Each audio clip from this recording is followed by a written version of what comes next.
Welcome. Welcome. Hey, Justin. Hey, Nick, what's going on? It feels like it's been forever. It's been a fortnight, hasn't it? It has. It really has. It really has. Justin and I, by the way, I just want to say, everybody, give the warmest of welcomes back to Justin after his week off. Thank you. I missed you all, but I love you guys, so I'm glad to be back. Well, we're glad to have you back. And first and foremost, to everybody in the chat, Joy, John, Antonis, Rudy, hello, everybody. The Horror Fanatic. Who else we got in here? I don't want to miss anybody. Jaden. Okay, I think I got everybody so far. Welcome to Nightmare November, where this evening, Justin and I are going to be talking about the future of A Nightmare on Elm Street. We're going to talk about what we want to see. We're going to talk about our hopes, our fears, our dreams, all of it. It's going to be exciting. I'm excited to talk about, let's just say, hypothesize about Nightmare, to wish upon a star, however you want to put it. Bill, first and foremost. Hello, Bill. Starting off the chat with some fire. Love it. No reason to thank me at all, Bill. I appreciate you for reaching out to me and just always being willing to talk and being open and just being a great supporter and friend. It means a lot to me. So again, thank you so much for your support and your continued support, and listening to these two crazy dudes just ramble about, most of the time, Michael Myers, but whatever, anything we want to talk about. I'm just glad that you're here, and I'm glad you support us. So thank you so much, and know that my DMs are always open. Always. Much love to you, Bill. Much love to everybody. Yes. So what are we talking about? Well, I told you what we're talking about, but before we started recording, Justin and I, off camera, what's up, Linton? Hello. We were kind of touching man. base about my rant that I uploaded yesterday. And I'm sure most of you by now have seen it. The comment section on that video is quite extensive. Most people are in my corner. There's a few that aren't. I just want to say really quick, I didn't make that rant video because I particularly care if people like Halloween or Michael Myers or not. That's not why. It's not about me being soft or anything like that. I'm not going to cry myself to sleep tonight over it. I made the video because I just felt compelled to speak up, because it is my favorite franchise, and I've carved out a nice little niche group of people on this YouTube channel that love the franchise as well, and that support me. And I just feel like too many people right now are getting their rocks off at kicking Halloween fans, and the movies, and kind of just tearing them apart. And I'm just not, I don't know. I don't vibe with it. I don't think it's cool. I don't think no matter what you love, you should be able to love what you love. And it's not about someone disagreeing with you.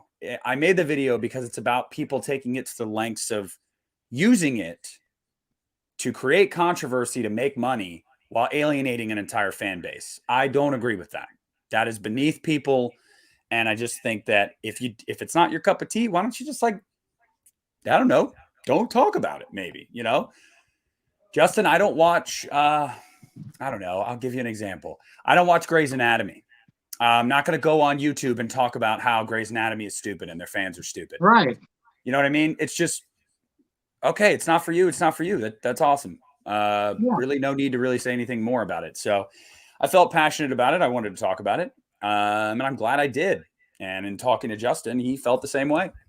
Yeah, I mean, for me, it's like, why do people have to criticize others for what they love?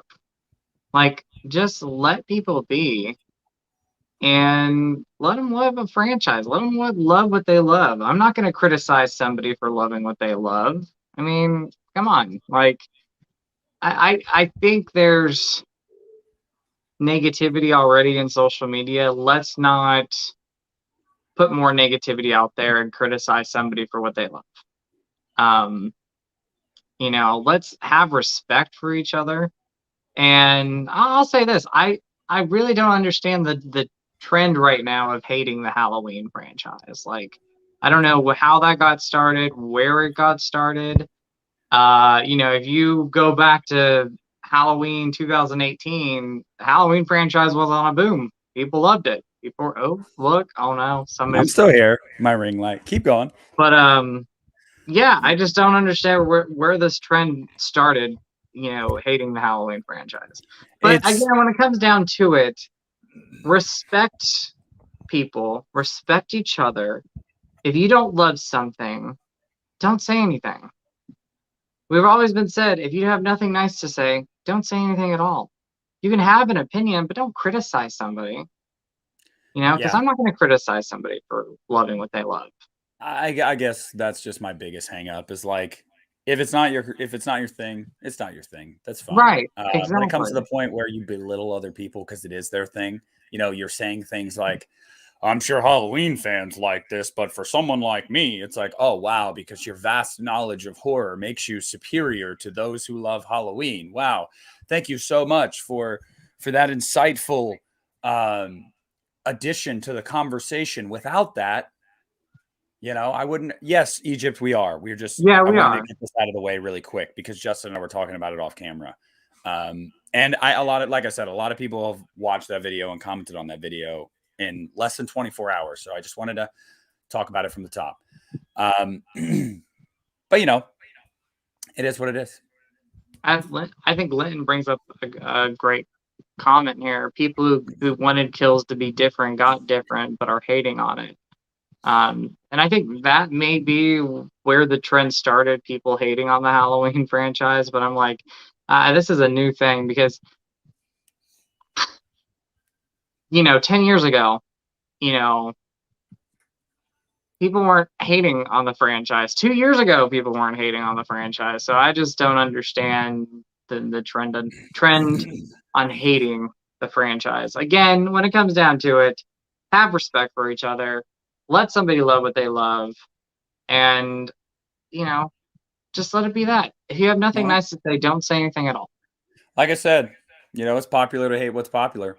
Blumhouse is going to take those tiers and go to the bank with the hundreds of millions of dollars that they're making right now. And the Halloween fans are going to take those complaints and they're going to smile and go see another Halloween movie in the theater. So, I mean, I really don't think I'm not losing sleep over it. They're not, whatever. But yeah, Linton, that's a good point. But anyway, so we got that out there. Yeah. A Nightmare on Elm Street. I think the first thing that we have to talk about right off the top when it comes to the future of A Nightmare on Elm Street is, first and foremost, before we even talk about what direction they're going to go in, it is the man himself, in my opinion. It's Freddy Krueger. Now, I saw Christian Hannah Horror pop up in the chat here. What's up, Christian? And I think he was giving me, some grief. What's new? And but if he's still in here, Christian and I talked about it. For months we've been talking about it, and Christian was like, I don't want England back. And then as of about 2 weeks ago, he said, you know what? Screw it. I want him to do one more. So right off the bat, I will say, and then I'll go to Justin, I'll get his thoughts. I think for Freddy Krueger, you have to do one of two things. You either bring England back for one more movie, or you get someone unknown. I think that's the only way you're going to be able to do this without the fans just being up in arms. Because I liked Jackie Earle Haley. I did too. I did too. I thought he was great. But he got overshadowed because so many people hated the movie and the CGI. So, that's what I feel. First of all, Antonis, really quick. Yeah, first, thank you so much for the super chat, buddy. And I agree. I love those movies. My thing is, it's just the companies that own the rights to them can't get their shit together to make new movies. And that's not Halloween's fault. Victor Miller and Sean S. Cunningham want to keep arguing about money for years. It's their own fault. They're pissing off their fan base. They're losing the opportunity to make money. And then with Nightmare, I don't even know what's happening there. I think they're just really weary about making a new movie without Wes and being alive and everything like that. So, but yeah, thank you so much for that, Antonis, seriously. But Justin, what do you think? First and foremost, Freddy Krueger, how should they address it? Well, three things for me. One, Robert Englund. If he wants to come back, bring him back. Like he said in the past, I will play Freddy one more time. And if he wants to do it, bring him back. Get the franchise rolling again and bring him back. Two, like you said, unknown name, unknown face would be great. Like you said, that way people won't criticize it so much. And three, and I'm seeing some comments about Jackie Earle Haley, some love. I wouldn't mind seeing Jackie Earle Haley come back. Now, I know he won't come back. I know they're not going to bring him back, but I liked him. I really liked him as Freddy. I thought he brought something to it that I personally really liked. And so those are three things for me. But if you are going to get somebody new, definitely pick somebody who's an unknown face for Freddy. Yeah. See, here's my thing. I agree with a lot of people in the chat and with you. I would absolutely be welcome to having Jackie Earle Haley come back. The problem with that is I think because of the tainted reception of that movie, it's just they would never do it. They'd never bring him back. And I think that people would just automatically be comparing him to the previous movie that so many people didn't like. Yeah. And I think it would just be a mess, reception wise. Having said that, I would love for him to come back because he's one of the best parts, if not the best part about the remake. So Um, I agree with you guys. Bill brings up a really good person, Michael Shannon, excellent actor. And yes, he's not really unknown, but he's a great character actor. Like he's anything that he's in, he does a great job, and he can play a really good villain. I mean, I Well, loved him. I loved him in Man of Steel. General Zod, he was great in that movie. So yeah, Michael Shannon would be a great one. I really you love know, Michael Shannon. I saw Richard Brake in the comments too. I Yeah. think Richard Brake would be awesome too. But really quick, Bill, while you're here, I just want to let you know, I was just telling Justin, next week we are going to be doing Bill's topic about the favorite comedies spanning over the last few decades. So make sure to tune into that next Monday night because we're going to be covering your suggestion, Bill. Yeah. And then as far as when I say somebody like unknown, the reason I say that is because you got a really, really, really, really good example of that with Bill Skarsgård. You knew the Skarsgård family, Mm-hmm. and you may have heard his name, but he had not done a lot of things on camera. Yeah. And they bring him on to be Pennywise, and he owned it. I mean, he owned the role. He was fantastic as Pennywise. Yeah. I agree. So, yeah, I mean, I just think that, and also the problem you run into when you go with somebody that is more well known, also, it's an age factor too. If the movie Mm-hmm. does well and you want to make sequels, well, you can't run an 80-year-old man out after in the fifth Yeah. movie to play Freddy Krueger. And that's the thing about, people are like, well, Robert's old. He is. He definitely is. I think it's just the fan in me and the fan in a lot of us that are like, well, I just feel like Robert deserves Mm-hmm. proper send off because although New Nightmare was great, I love New I Nightmare. love it. It's my favorite. He just didn't get he didn't get the floor in that movie. He was very much a side character, and that was the point of it. But I'd love to have him just command the screen as Freddy Krueger one more time. And I don't even want to talk about Freddy versus Jason. I do not like that movie. Robert was fine in it. He always is, but Off yeah. topic, Apollo, Rocky 4. I'm excited, Apollo. What's going on, buddy? Antonis, no, I'm the budget for Nightmare 2010. They had the budget for Yeah. practical effects. They chose to go CGI because that's what Platinum Dunes just loves to do for whatever reason. And Michael Bay and Brian Fuller and Platinum What? Dunes is just.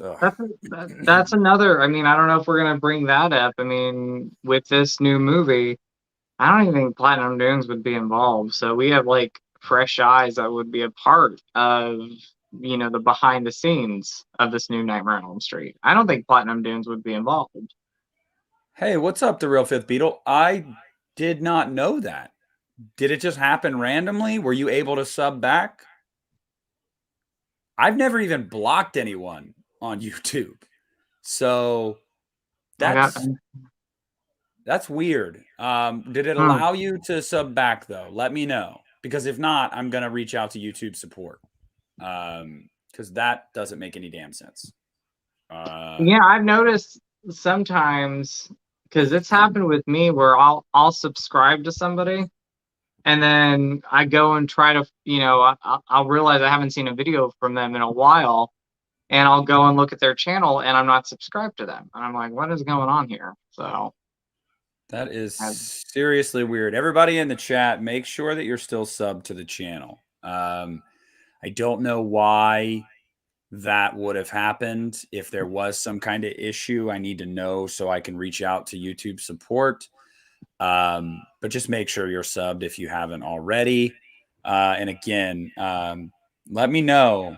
Let me know, Fifth Beetle. Let me know what's going on with that. Make sure it allowed you to resubscribe. But all right. Cheers, cheers. Thank you so much. So I'm seeing the comment right there. Yeah. Thank you so much. So then we've talked about how we would want Freddy to be handled and at what direction we would want that to go in. The next question is, what are we doing? Are we doing another are we doing a remake? Or are we doing a reboot with entirely new characters that have no connective tissue to the previous movies? We're restarting a new timeline. Justin, what's your preference?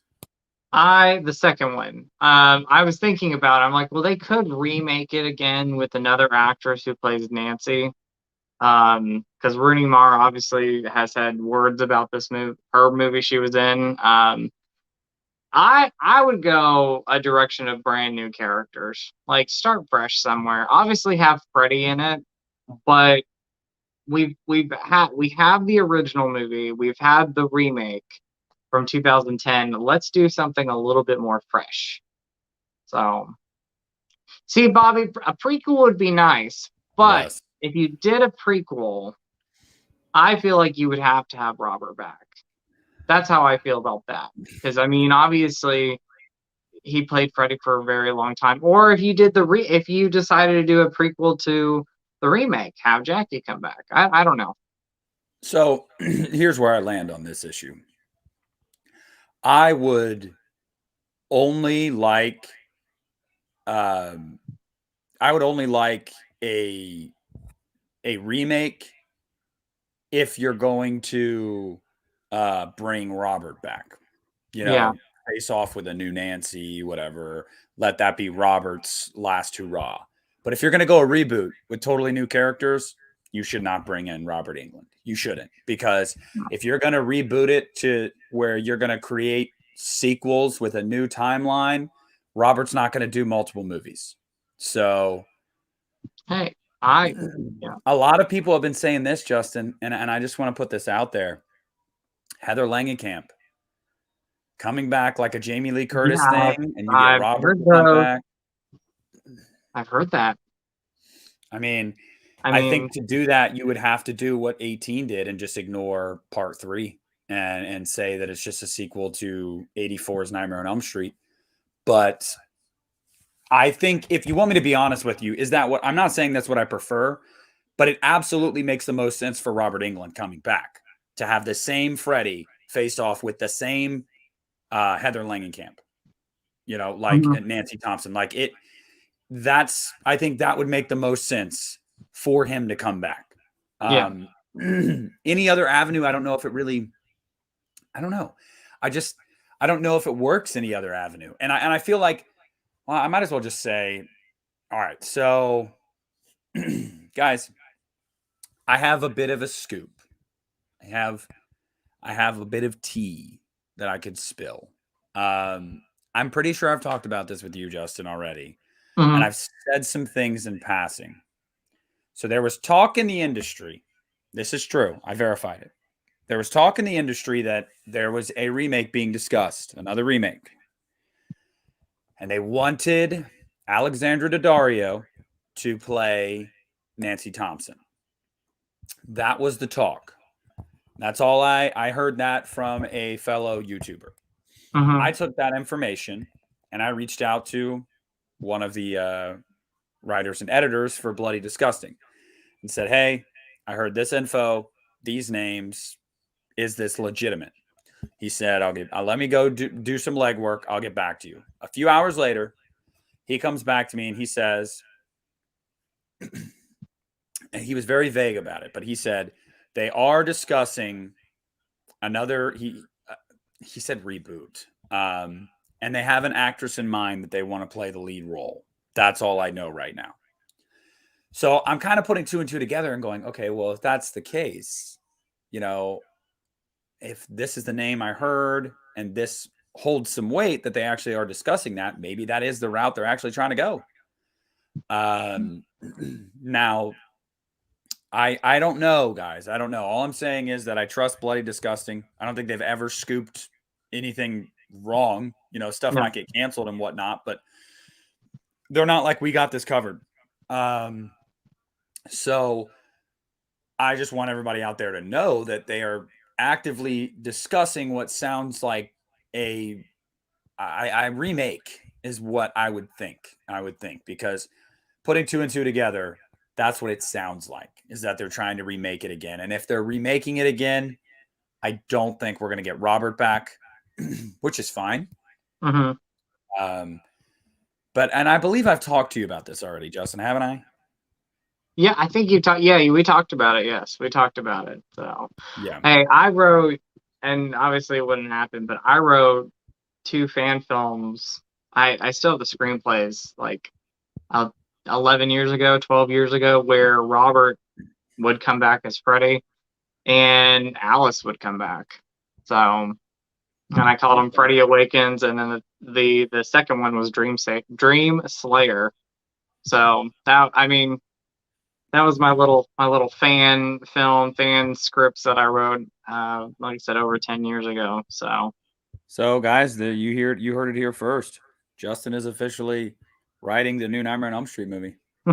I wish. I mean, my thing was I love part 4 so much. So over one summer, I wrote a sequel, technically kind of a follow up to kind of 4 and 5, or Dream Master and Dream Child, where Alice came back and Jake was like a teenager, and um, it was a fan letter, a love for Alice and those movies, and so yeah, that was something I did about over 10 years ago. Yeah, no, I remember you telling me about that. I mean, I did that with Halloween. You know, I made a fan movie. So that's what us fans do when we're not getting content. We're like, well, let's make our own. Yeah, I wrote some screenplays. They're still in a box somewhere, but I have them. Well, I want to address really quick what Pumpkin Cake says in the chat. And I would argue that a lot of people would say this franchise is not on a good note right now. So ending it on a good note, a lot of people did not like 2010. I liked it. Justin liked it, but you don't find a lot of fans of 2010. Oh, by the way, yeah. What's up, Jaden? Thank you, Bill. Bill wants to know when you're going to make those movies a reality. I would love to make them a reality. That would be cool. Maybe somebody from Warner Brothers will be like, "Hey, you have an idea?" I'll be like, "Yeah, let's do it." So yeah, and see this. I want to put this comment up. By the way, again, I hope you heard. I have no idea what happened, but I hope that YouTube allowed you to resubscribe. So I'm sorry about that. That YouTube sucks sometimes. I agree.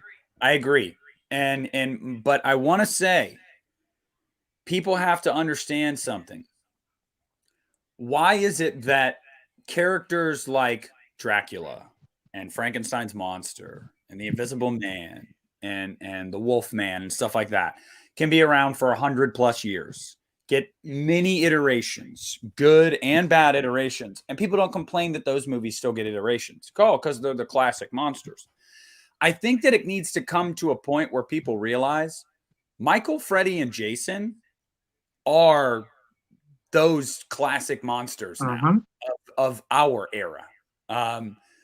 Michael, Freddy, and Jason can have movies for 100 years. I mean, 150 years. They're the new Frankenstein's monster and Dracula and stuff like that. Like, I think we need to realize that no matter what we want or don't want, if there's money to be made there, they're going to continue to make product with these characters. And we just have to accept that. And that doesn't mean everything's going to be good, but it also doesn't mean everything's going to be bad.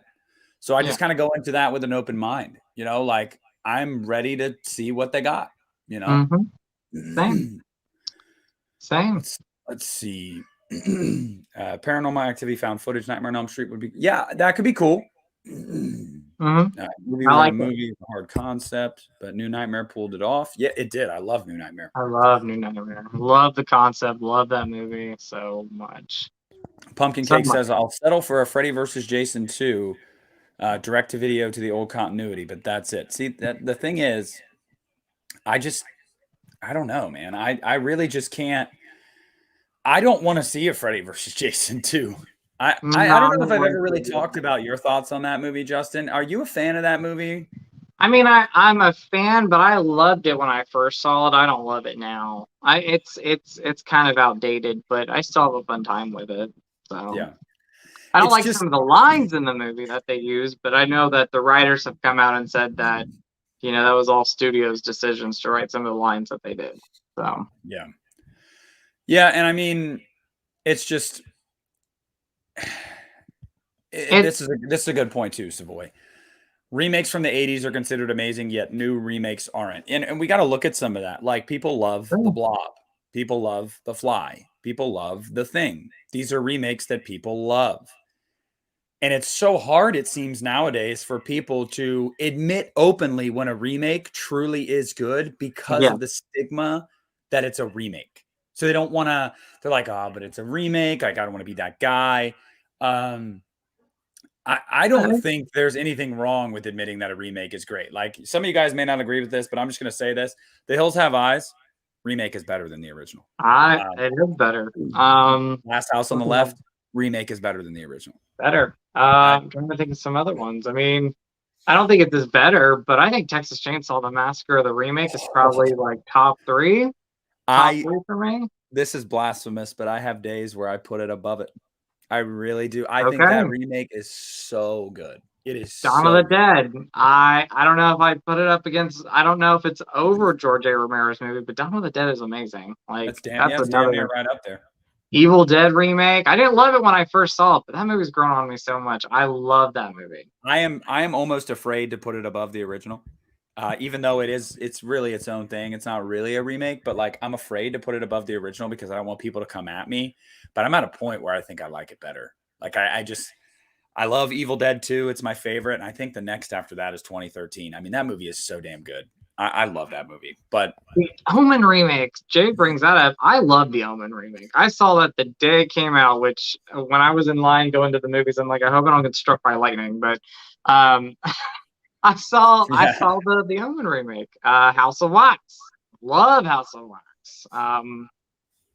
You know what I think it is? I think we just had so many remakes come out within that almost 10-year gap that people were just getting tired of it. I think that's what it was. Because I don't think in the 80s we had remakes, but I don't think we had as many remakes as we did in the 2000s era. Yeah, from 2005 to 2015, it was insane with the remakes. Actually, probably just the last 20 years in general. It's been a lot of remakes. Prodigy, the next Evil Dead comes out next year. We don't have a time frame yet, but it's done filming. Ronin, Sorority Row, one of my favorite remakes. I love. You what? I was gonna say Justin's gonna love that comic because I know he loves that remake. The remake. That is such a fun remake. It's not only just a fun remake, it's a fun slasher movie, and I love it. What's another great one that 2006 Black Christmas. I was going to mention that. Let me say really quick, guys, that is not better than the original. I would never say it's better than the original, but we've got to get to a point in our lives when we can watch some of these remakes and stop comparing them to the original and just have fun with them. Yeah, because 2006's Black Christmas has some of the best Christmas atmosphere I've ever watched in a horror movie. It just best lines in a movie. Like I can quote that movie sometimes. It's so fun. The skin cookies. Oh, like gosh. That shit's disgusting. I mean, that movie is fun. That is a fun movie. That is a fun film. And you know, the director, he got a lot of hate for that movie, but that movie was a fan letter to the original film, but making it his own. Like he loves the original. Like if you go back and watch the making of Black Christmas 2006, he loves the original, and he loves. Justin, you're getting me excited. Now I can't wait till next month when we can talk about the Christmas horror movies on the channel. It's going to be so fun. Yes, Black Christmas 2019 is garbage. I didn't like that one either. Amityville Horror with Ryan Reynolds is also really good. Great. Yeah. I thought that was great. Justin loved that Ryan Reynolds had a whole movie, a beard the whole movie, and walked around shirtless the whole movie. So, like, I mean, that was a plus there. I love a scary movie, and I love a shirtless Ryan Reynolds. Hey, no shame. Ryan Reynolds, I have told my wife, he is one man that I would say, yes, I will marry you, Ryan. So, I mean, we could get into the remakes discussion a lot. But, dude, there's just so many that are so fun. And My Bloody Valentine. 3D. That is a fun one. That is a fun one. That in theaters, and I love seeing it in theaters. It's still my favorite 3D experience. Yeah. And I agree, Pumpkin Cake. There's too much CGI. You know, the makeup was bad because a lot of it was CGI. The ending was weird with Nightmare. But, you know, I digress with that. So moving forward with Nightmare. So we've talked about Freddy. Yeah. We've talked about the origin story, like how we want the story to be structured. Let me just say something piggybacking off of what Pumpkin Cake just said and what Justin and I have said a dozen times. Practical effects, you idiots. Yes. Do not Sorry. You're good. Sorry, I was getting a phone call. Okay. Practical effects. You can see me, right? I can. Yes. Okay. All right. Sorry. I need to. But who's that person behind you? Practical effects, please, for the love of God. Okay. They did it with every Nightmare movie leading up to the remake, even Freddy vs. Jason. And I just don't understand why anyone would think, you know what?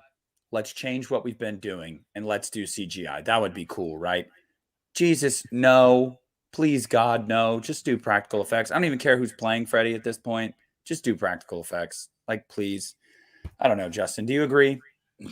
I'm a practical effects person. I love it. CGI, I'm not completely against it, but when it looks awful, that's when I have a problem with it. Like, combine a lot of practical effects with really good special effects, and I'm okay with it. But like, there's some Freddy versus Jason, talking about that one, talking about the remake, there's some CGI in those movies where I'm like, you could have went practical for it. You could have done something amazing. Yeah. So, but my answer, yeah, practical effects all the way. That's and I saw a comment in the chat earlier that I wanted to address really quick. CGI is more expensive than practical effects. Yeah. So why studios sometimes choose the CGI route, I'll never understand, because practical effects are cheaper, but they're harder. So I know people want to. I know it has some CGI in it, and I know people want to hate on Texas Chainsaw 3D. But when I saw that movie in theaters, there's some of those kills in the movie, like the one guy who gets sawed in half and like his bottom half like falls to the ground. I don't know if you remember. He's like hanging up. That was some great practical effects. Oh yeah, I love the practical effects in that movie. Also, look at Rob's 2 Halloween movies. Look at Halloween 2018 and Halloween Kills. Pretty much everything is practical. Adam Green's Hatchet. I mean, yeah.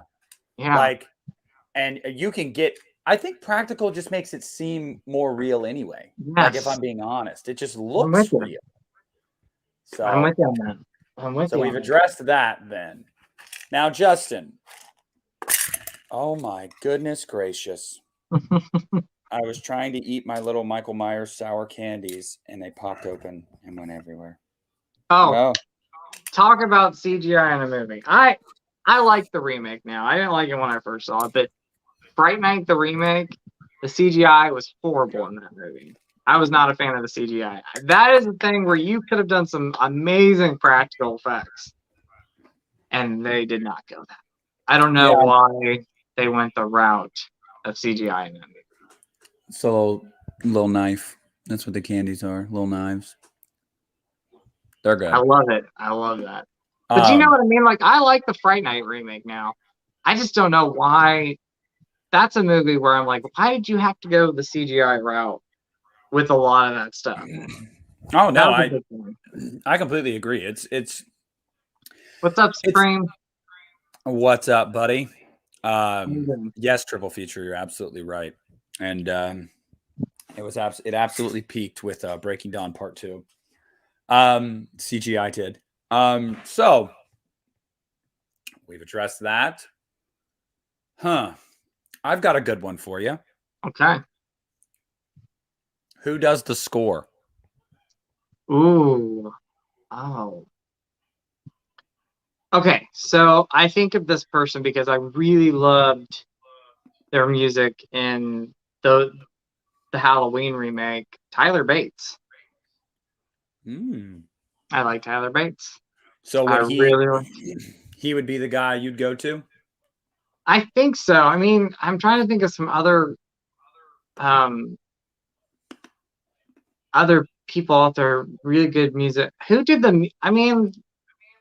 I don't think James Wan did the music for his movies, but like the music in like the Conjuring films or Insidious movies. I mean, even like the new new It movies. Those composers would be great. So the Conjuring, because I want to get this right. I'm pretty sure I know, but I don't want to look like a total idiot. So the Conjuring films We're scored by la da da da da. Where are you at, you son of a biscuit? Joseph Bashara. Yeah. And what was the other one you mentioned? It. The That It is. movies. I know that dude's name, and it's like I'm blanking on it right now. I mean, I got Benjamin Wolfish. I mean, I got another one that might kind of throw people off a little bit, but I I know some people didn't. I know people are 50-50 with Lords of Salem, but John Five, who is part of Rob Zombie's band and who composed the Lords of Salem soundtrack, would be great. I think he could do a great job. He could.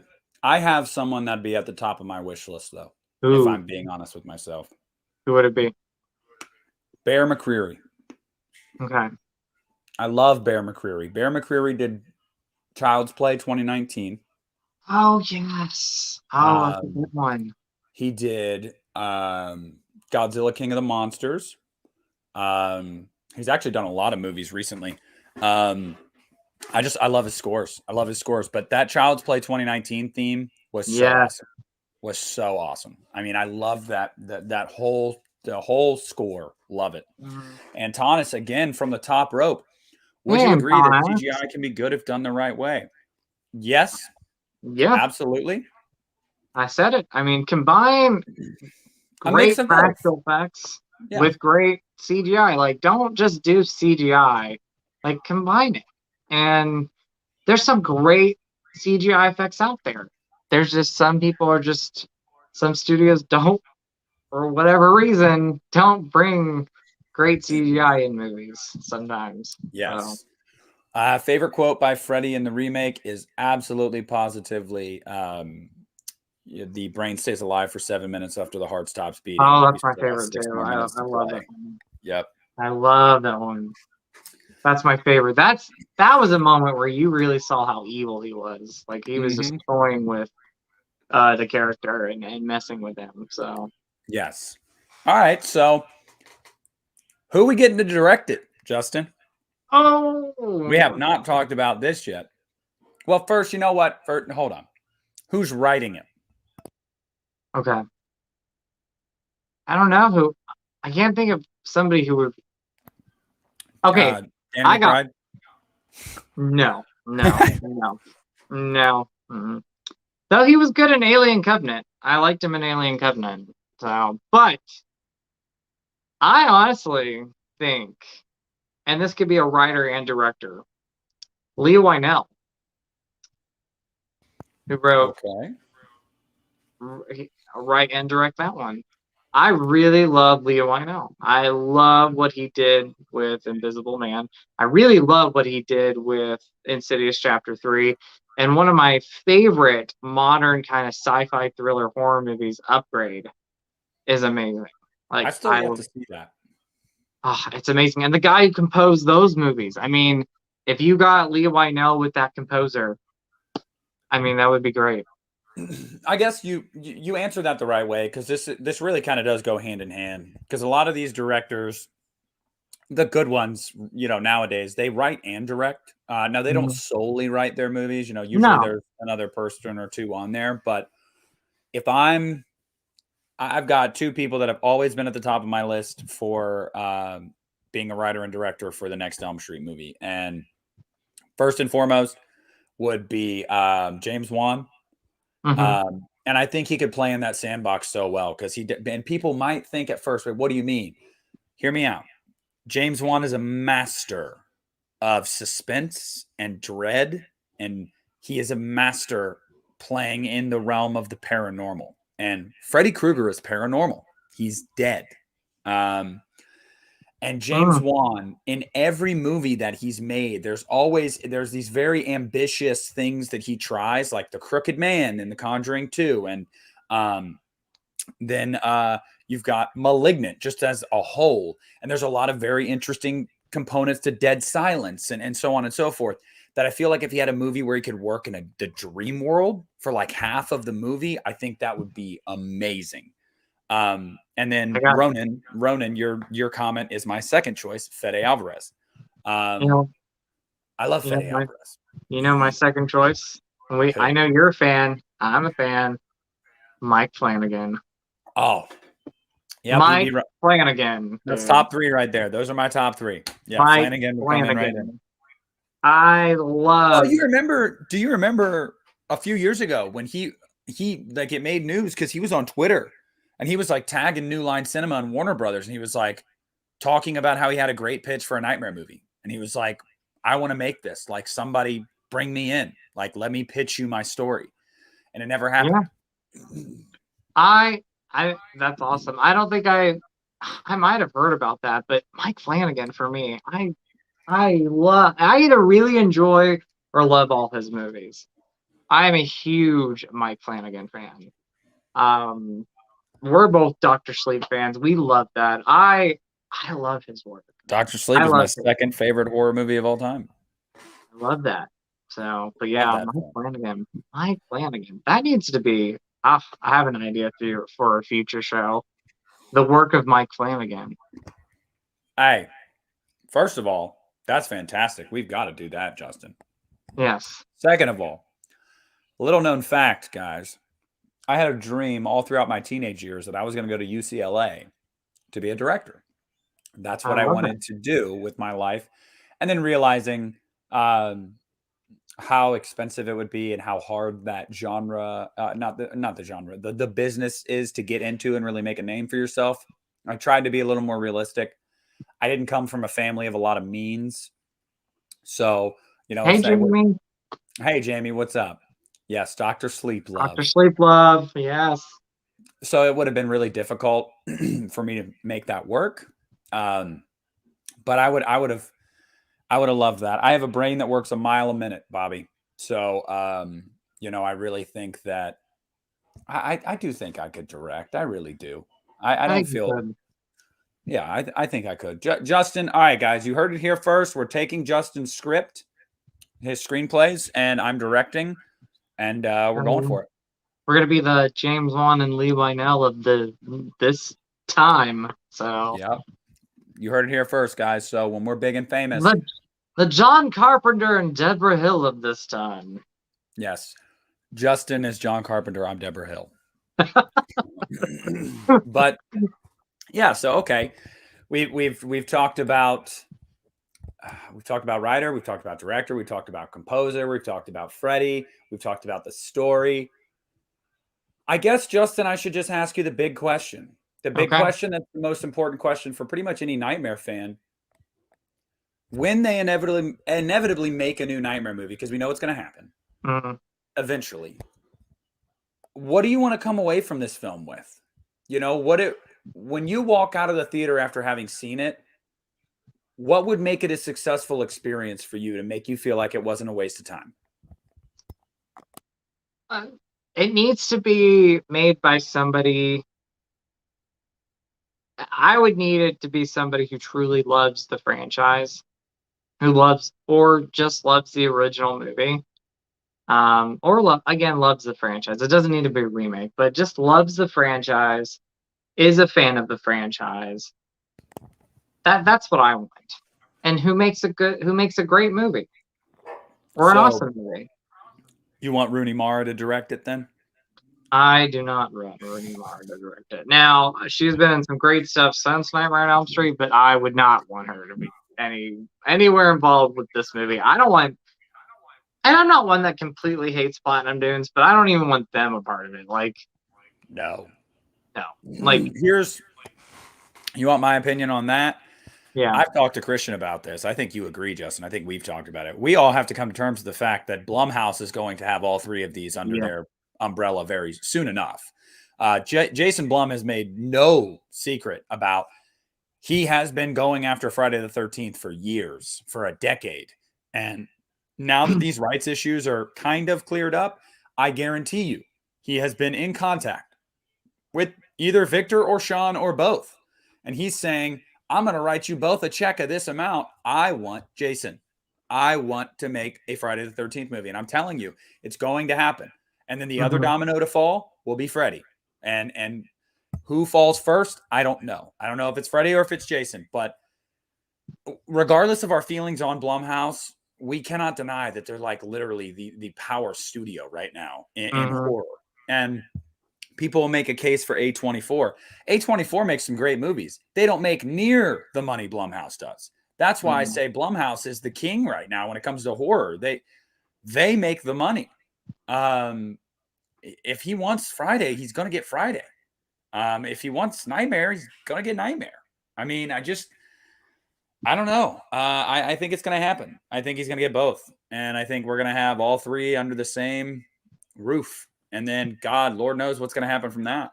I just know it's going to happen. Jason Blum, he's got the money. My only issue with Blumhouse, and it's not like a big issue, but I notice not all their movies, I don't think, but like they tend to like, and every studio does this, but like my issue with Blumhouse is they always, for some reason, reshoot their endings, and either the ending doesn't make sense or it feels rushed because they reshot an ending.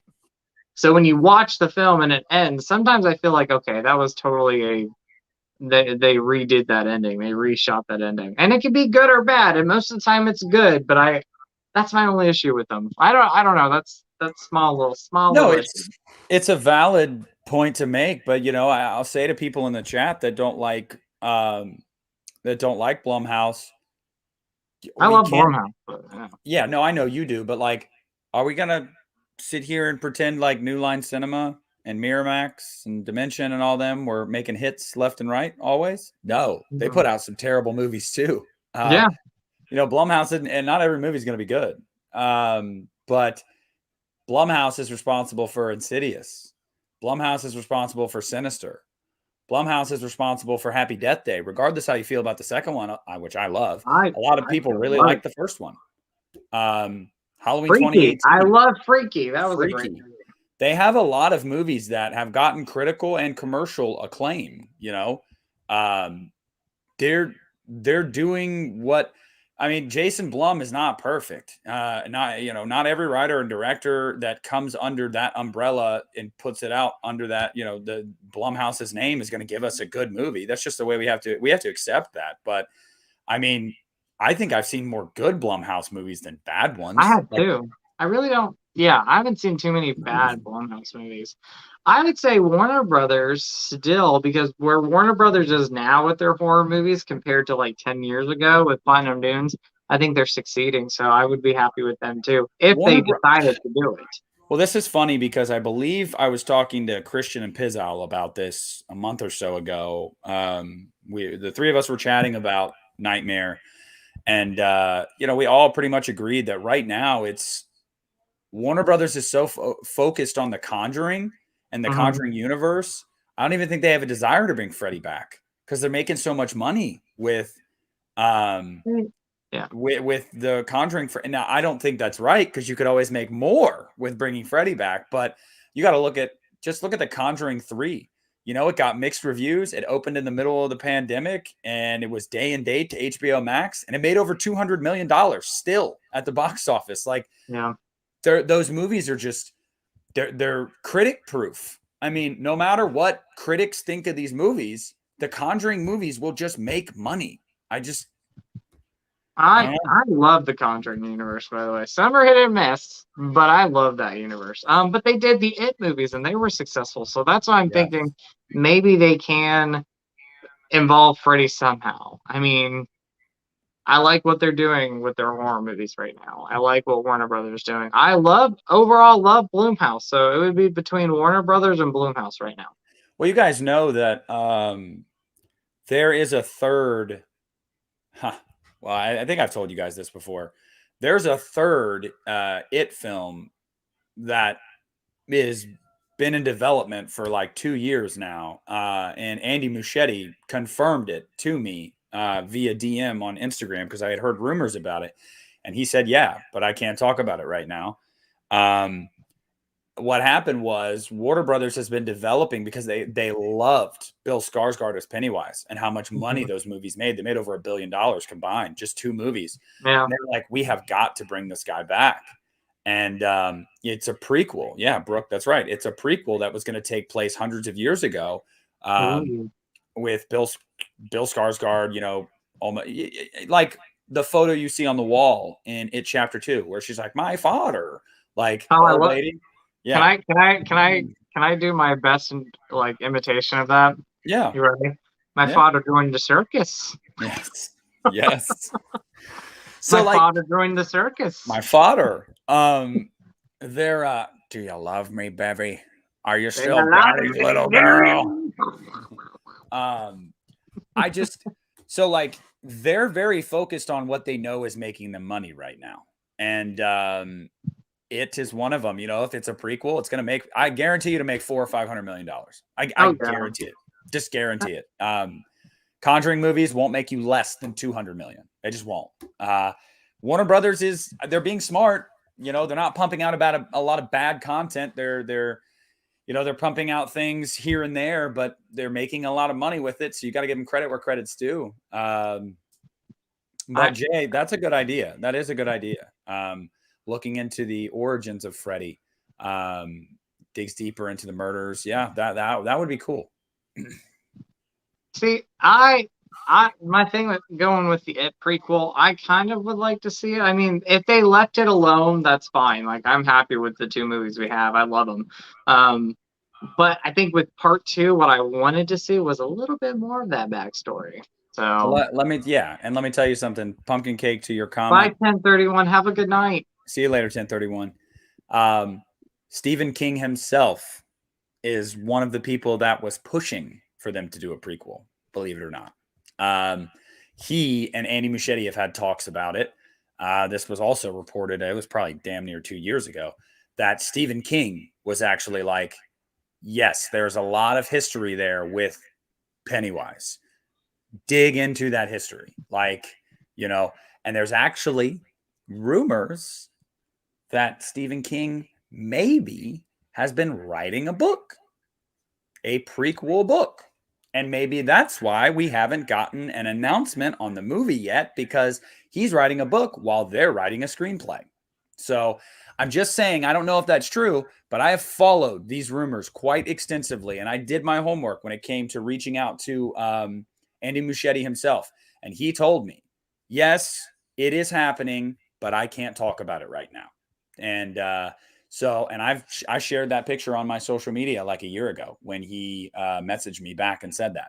So speaking of Warner Brothers, off topic with Warner Brothers, I'm looking forward to the Salem's Lot remake. I hope that remake is great. Like, I'm so excited for if Warner Brothers does a great job with it. Yeah, and you know what? Honestly, I think we've covered everything that we want to see with the new Nightmare movie, guys.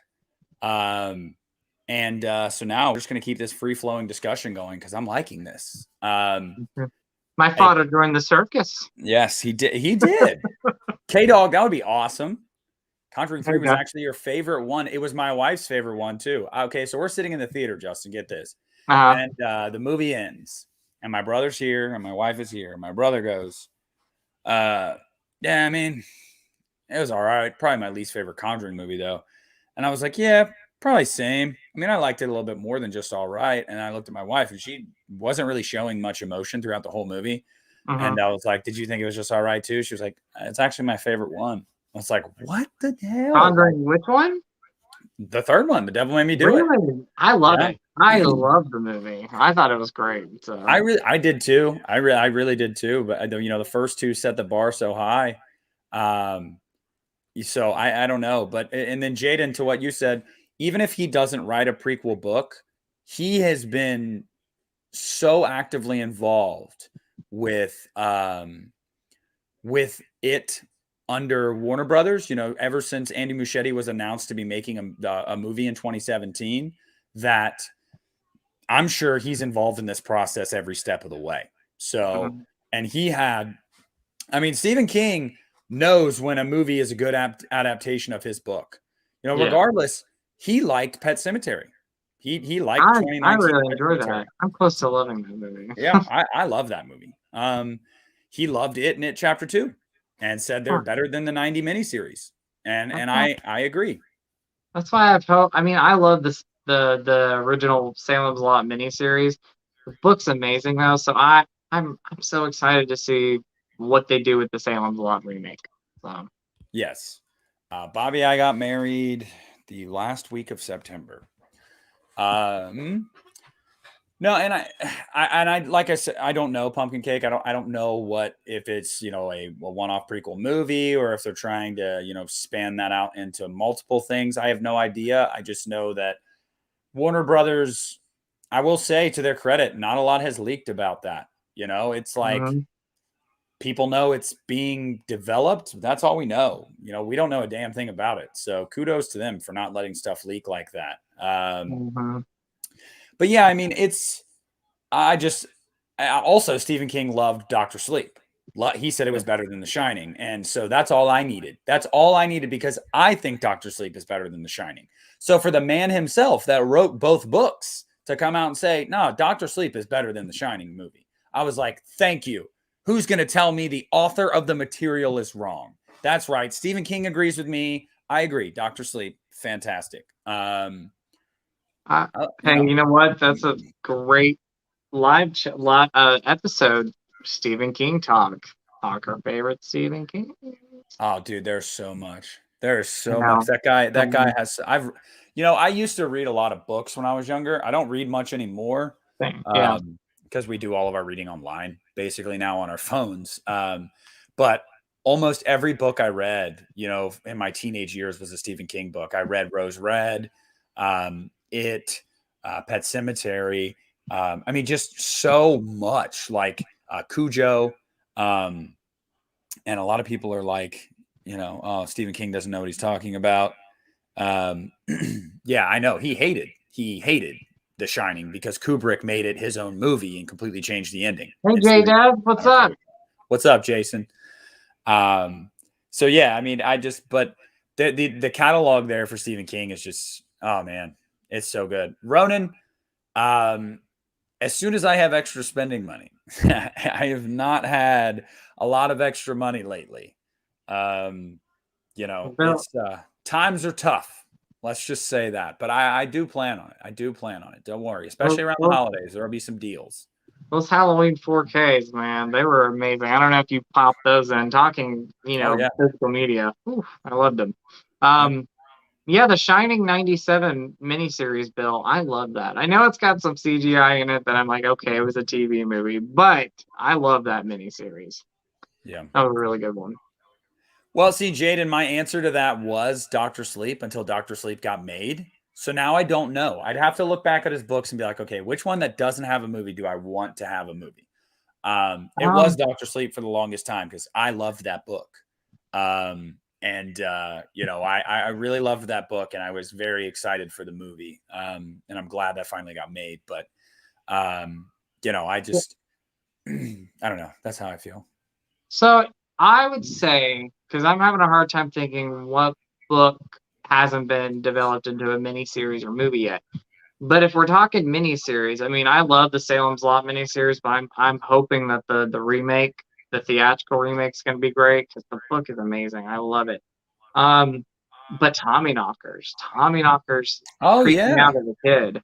That would creep me out. That would be a good if they redid that adaptation for a theatrical release. That would be great. Aren't they remaking Christine? Yes, and I love the original. I am a huge fan of Carpenter's movie. Yeah, but I love the book too. And there's elements in the book that are so scary that I would love for them to have in this new adaptation. So we'll see how that goes. I'm looking forward to it. Yeah. No, I am too. I refused. I reserve judgment until I see it. I can't. I'm not one of those people. Oh my God, they announced this. That's such a. Oh God, I could go into another separate rant about that, so I'm not going to. But that's such an elitist horror fan view. It just pisses me off. Like the elitist in some people of like, they're remaking this. Oh my God, that's pointless. That's garbage. How dare they? Hollywood's out of ideas. Shut up, you elitist. Hey, I had and J-Deb, yes, mine came in with the clear case. I haven't watched Scream yet on 4K. I'm looking forward to it. I didn't mean to interrupt you, Nick. I'm sorry. You're fine. You're fine. I'm just kind of rambling. It's not even just. it's not even the anti-remake crowd necessarily, Brooke. It's just like anytime an old property gets revisited at all, whether it's a sequel, remake, reboot, whatever it is, people are like, Hollywood's out of ideas. Oh my God. It's just an elitist way to look at things. It's so like, oh, I'm sorry. I'm so sorry. You know best. We should all follow how you feel because you're right. That is the way to go. There is no other way. God forbid we enjoy these things. Oh, please have mercy on me. Whatever. I'll reserve judgment. There's new filmmakers and new writers that make new iterations of old properties every year that some of them end up being great. And I'm open to it.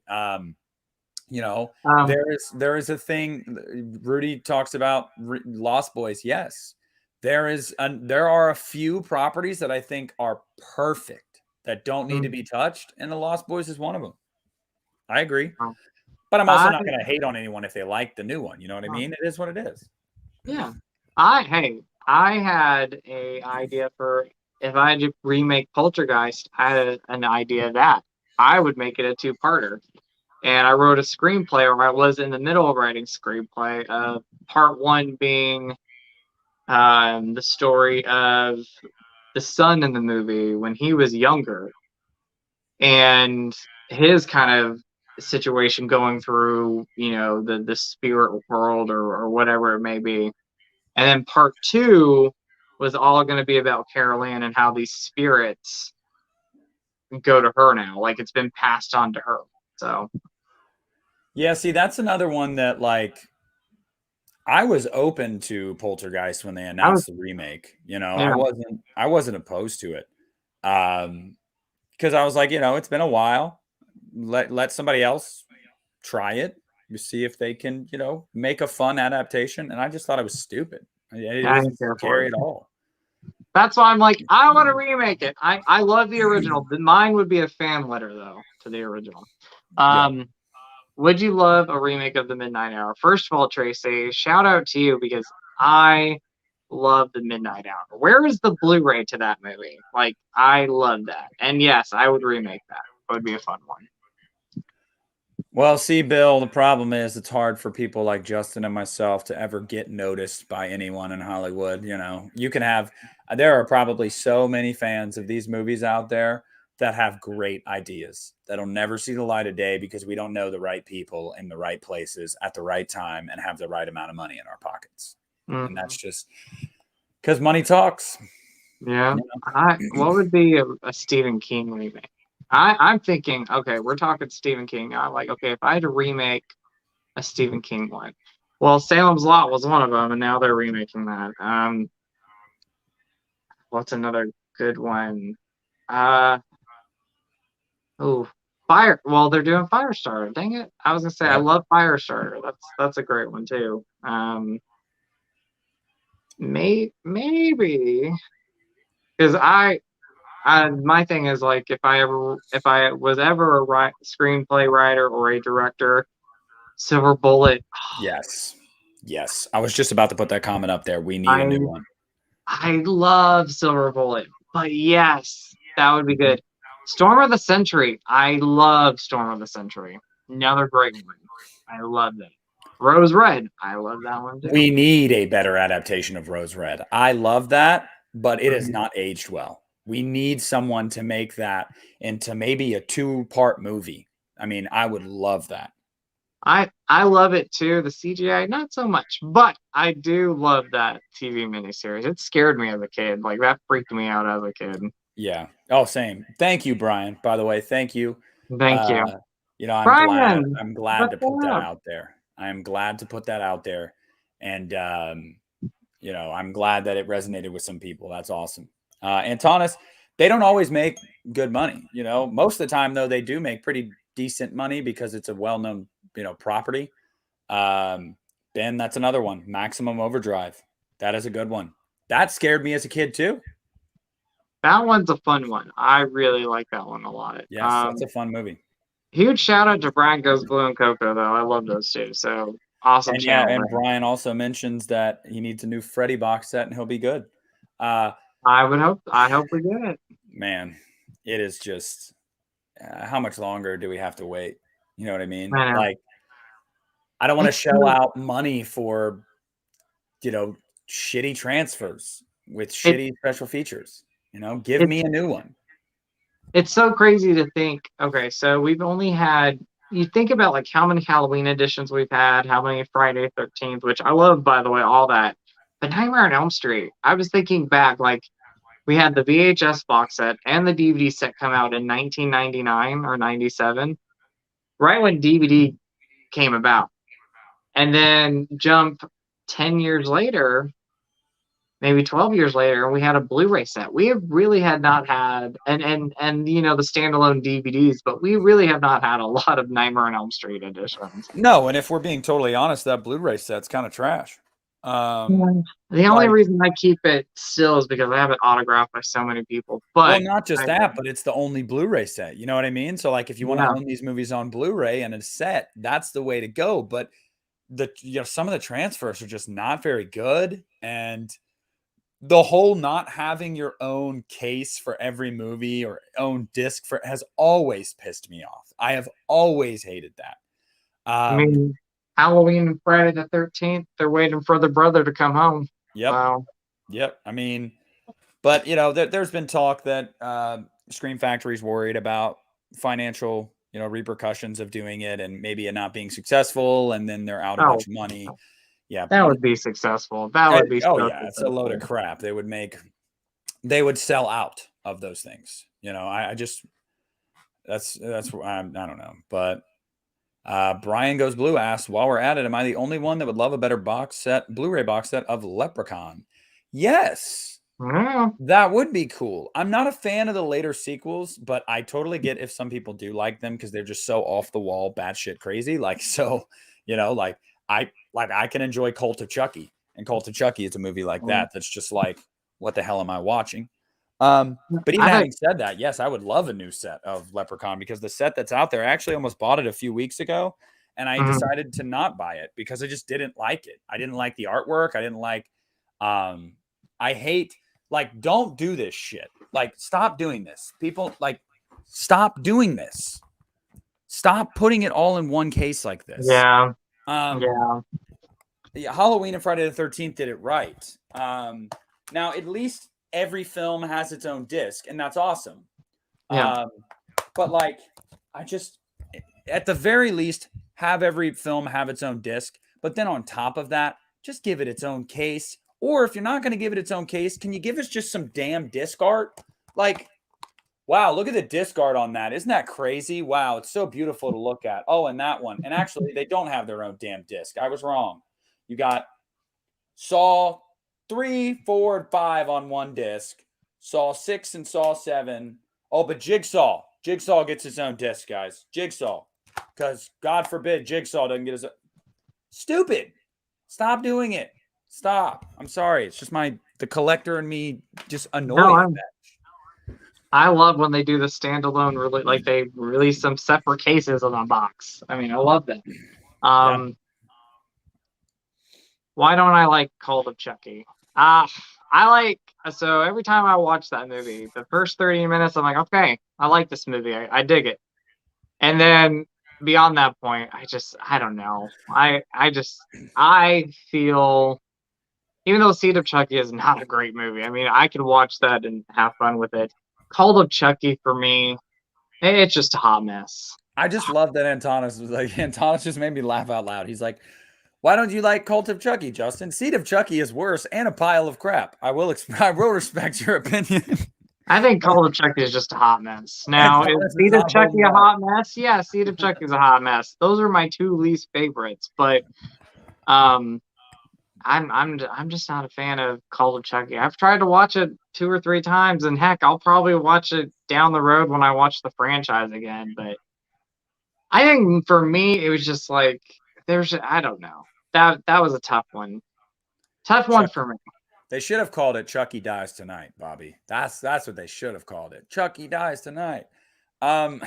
Speaking of Chucky, everybody a fan of the TV series so far? Justin, have you been watching it? Oh, you're gonna not. I haven't watched it yet. I need to really sit down and watch it. I'm so bad. I'm bad. Hey, see you, Jaden. Thanks for being in here, brother. Thank you. No, I think you'll like it, Justin. You what? I think you'll like it.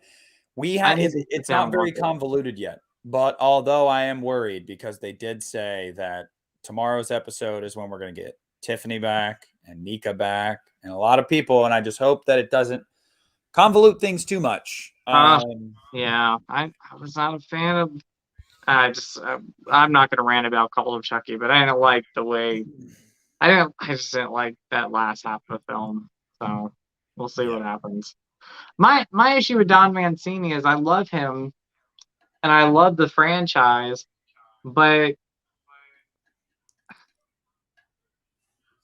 yeah, I remember when Cult of Chucky was coming out, and he said, "Oh, this is going to be serious. We're not gonna make it campy or anything like that. This is gonna be a dark, serious Chucky film." And it just wasn't. I will say the first 4 episodes of this show have been true to what Don Mancini said, in the sense that awesome.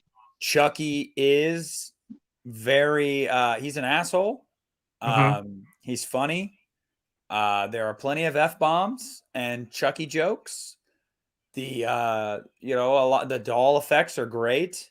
The only thing so far about this series that stands out sometimes and just kind of like is some of the acting. Yeah. And I get that. Like Devon Sawa is great. Devon Sawa, love him. Yeah, but then some of the kid actors are hit or miss. But overall, it's been really, really good. I really like it. I am worried though. With this new the back half of this season that they're going to throw way too many storylines into it because they're bringing all these original characters back. I think you're going to start to lose the core of the show. And I just hope that doesn't happen because they've built a nice core. Yeah. So we'll see. But, you need to get on that, Justin. I know. I'm so behind. I feel like Halloween came and I really didn't watch a lot of my favorite stuff. I got so behind with things. So yeah, I pretty much just watched Halloween. Yeah. There was one movie in the franchise I didn't watch this year in October. And it was Halloween Resurrection. Nope. Which one? Which one did you not watch? Rob Zombie's Halloween. Ah. Yeah. I didn't watch, and I'm ashamed to say it. I ran out of time, did not watch Halloween 6, and I didn't watch Halloween Resurrection, so. Oh no, not Resurrection. I know. I only watched Resurrection because we watched it for the podcast commentary. If we didn't do that, I wouldn't. Sure. You went back and rewatched it after it. Jamie, I have not seen Last Night in Soho yet. I'm excited to see it. I need to get back to the movies. Like the last movie I saw in theaters was Halloween Kills. Can we talk about Candyman is coming out soon on Blu-ray? So excited. 4K and DVD. I am so excited. I pre-ordered mine. So good. I know I can go get it, but I pre-ordered it. So that's my second favorite film of 2021 so far. Love Candyman. I loved it. I'm excited to see it again. And my favorite was No Time to Die. Yeah. I cannot wait to see that one. Yeah, I mean it. And then I think it was Kills, and then it was Malignant, and Godzilla vs. Kong, The Conjuring 3, or no, maybe it was Venom. Yeah, Venom, The Conjuring 3, and then Fear Street 78 and 94. I think those are my top 10. I got to think about mine, but there's so many movies I still need to see. So. No, Supreme Ren. No, it was not better than the original, but I will tell you this. To make a sequel to a film that's 30 years old, that all the loose ends they're tying up from that film, they did so well. I mean, they did so well. And it's very original, it didn't lean too much on the original film. You know what I mean? It did its own thing while, intertwining the original in there. Random, but I asked Justin. Yeah. Better slasher movie setting, summer camp or school campus? Summer camp. Justin, I know you. You better not say school campus. I mean, it's a tough one. Oh, that's a tough one. I'm gonna say summer camp, but hey, school campus slasher movies. There's some great ones out there. Anything with like a school or a group of kids, I'm down. Yeah. I'm down.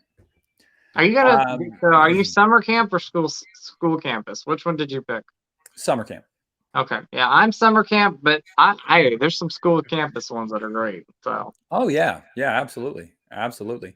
Where is Girls Night Out on Blu-ray? That is one of my favorite.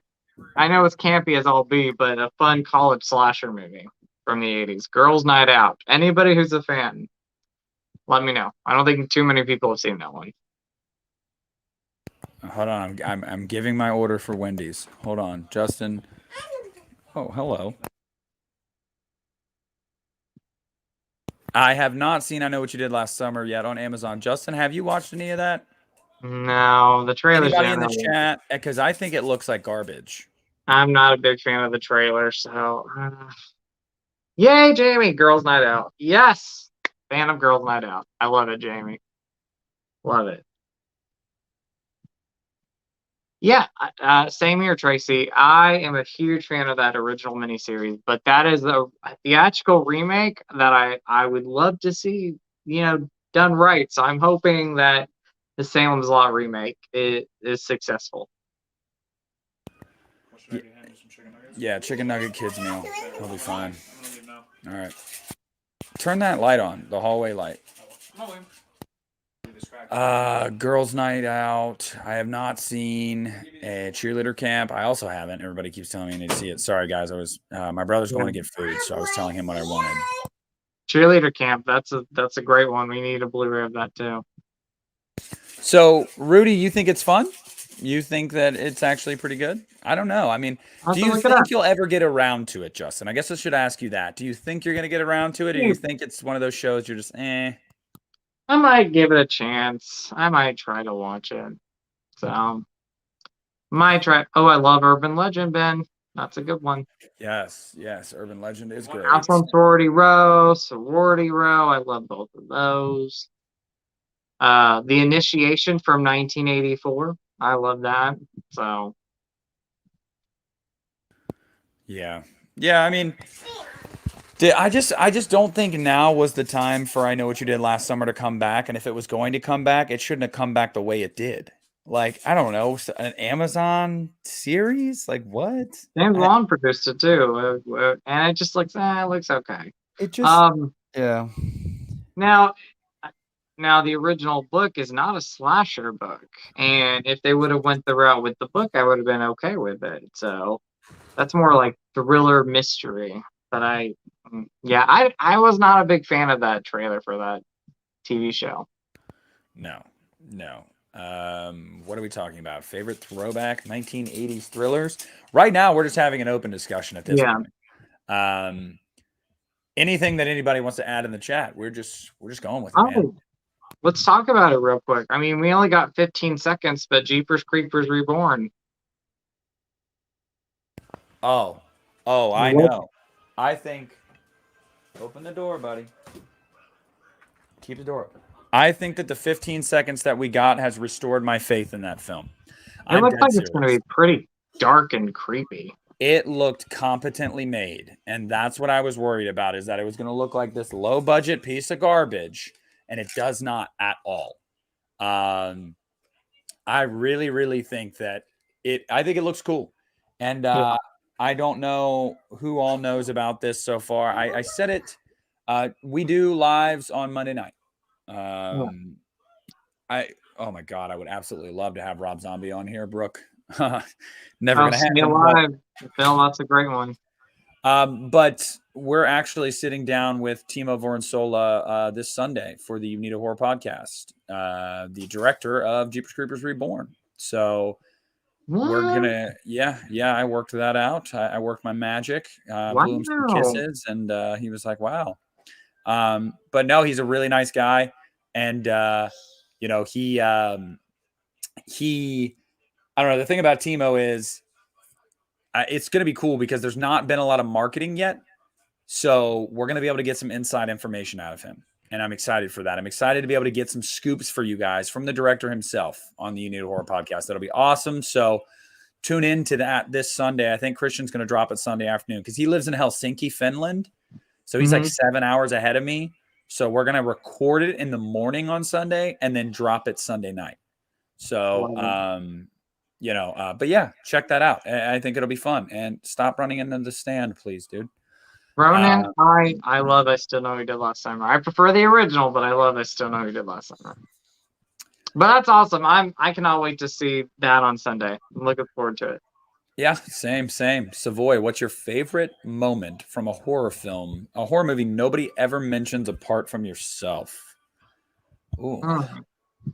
That's a tough one. I'm trying to think of an underrated, like not even necessarily underrated, but just like a moment in a movie that I just have a soft spot for.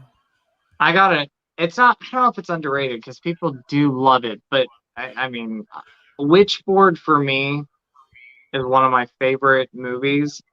And the scene that always gets me is, and this is kind of a spoiler, so if you guys haven't seen it, I'm sorry. But it's when Tawny Katane, rest in peace to Tawny Katane, she's having a dream sequence in a hospital. And there's a moment that just kind of comes out of nowhere when you first see it, and it will make you jump. And I'll leave it there. But it's a hospital scene. It's a dream sequence in a hospital. Always gets me every time I watch it. I guess there's an underrated thing for me that a movie that I always love, or a movie that I love, and a moment that I've always loved from the first time I saw it was just the shot you get in Rob Zombie's Halloween 2 when he's at the strip club, and after he kills the stripper, and you get a close-up of Michael's face, and he turns really slow. And the way the disco ball and the lights reflect on his face after she ripped his like half of his mask off. Stop. That's good after stuff. She ripped his half of his. After she ripped half of his mask off, it looks awesome. I love that shot. Love it. Yes. Sorry, my kid just doesn't want to go watch TV. He wants. Yeah, no one wants to hear what you have to say, bro. No, bye-bye. J.A., I have not seen Terrifier. Have you, Justin? I have. I think it's great. It's pretty brutal, but it's a great one. Yes. Jamie, that scene creeps me out all the time. That moment in Amityville too. Oh, yeah. Yeah. That's a creepy movie. That's a scary film right there. You can check in, but you can't check out. Yeah, I've heard that Terrifier is pretty gnarly, but I've also heard that, at least from the behind the scenes stuff, that part 2 is supposed to be even nastier. So I'm hearing that too. Yeah, but where's it at? I don't know where it is. It's gonna be sometime next year. What's another scene? Oh, speaking of Silver Bullet, the scene that creeped me out as a kid was the scene where the girl Wait. Bill, are you a Steelers fan? Because I am too. I'm about to end the stream here in a few minutes because I also have a routine. That's crazy. What is your routine? And are you? That's awesome. Let me know. Anyway, Justin, continue. I'm so sorry. No, you're fine. What was I talking about? You were talking about a scene from a movie. I'm trying to remember what it was. Yes, Bill. All right, hell yeah, let's do this, buddy. We need this. We need this tonight. I'll just talk about it. I'm a big prom night fan, so it's not a scary scene, but I love the prom night everything is all right dance between Jamie Lee Curtis and her date. So when they're doing their disco dancing, have the soundtrack on prom night. Yeah, I saw on Instagram today. Guys, if you don't follow Justin's friend Douglas Connor, I saw a memory from 6 years ago today.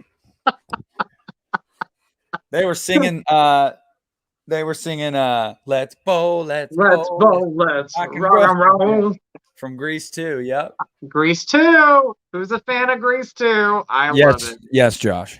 I am a Steelers fan. That was the first tattoo I ever got. Yes, I am a diehard. I also have a routine, Bill. I got to shower. I gotta do my Steelers prayer. I'm weird. All right, I'm weird. I got to put every article of clothing as Steelers, even boxers. Yes, I wear Steelers boxers. I'm head to toe Steelers for every game. So my brother went to just go get the food because I told him I can't eat when I watch Steelers games because I'm too nervous the entire time. They're going to give me a heart attack one day. Like, I'm just letting you guys know, but I'm too nervous, so I need to eat before the game. Because when we get about an hour before the game, I can't do it anymore. Like, my stomach's in knots for like 4 hours. So should be a win. Should be a win, guys. This really shouldn't even be that difficult. But you know how they love to make it interesting. But whatever. Enough about the Steelers. Sorry, guys. I didn't know there were so many Steelers fans in the chat. That's awesome. Love you guys. Some of those are on Disney Movie Club Blu-ray. We're talking about Watchers in the Woods and something. Okay. Which, by the way, they look great on Blu-ray. I also like Grease 2, Jamie, and so does Justin. Grease 2 fan. I dare say it. I slightly like it better than the first one, but I do love Grease. But Grease 2, Cool Rider, Girl for All Season. Who's that guy? Where can I get? Or where did he come from? Who's that guy? Where can I get one? Yeah. Nick, you know it. I love it. I love Michelle Pfeiffer too. I mean, I do too. My favorite musical of all time is Grease. It's always been my favorite one. So when I was a kid, I'll be yours in winter when the snow was falling down. I'll hold you to September, and I'll always be around. I bet you guys didn't see this coming tonight.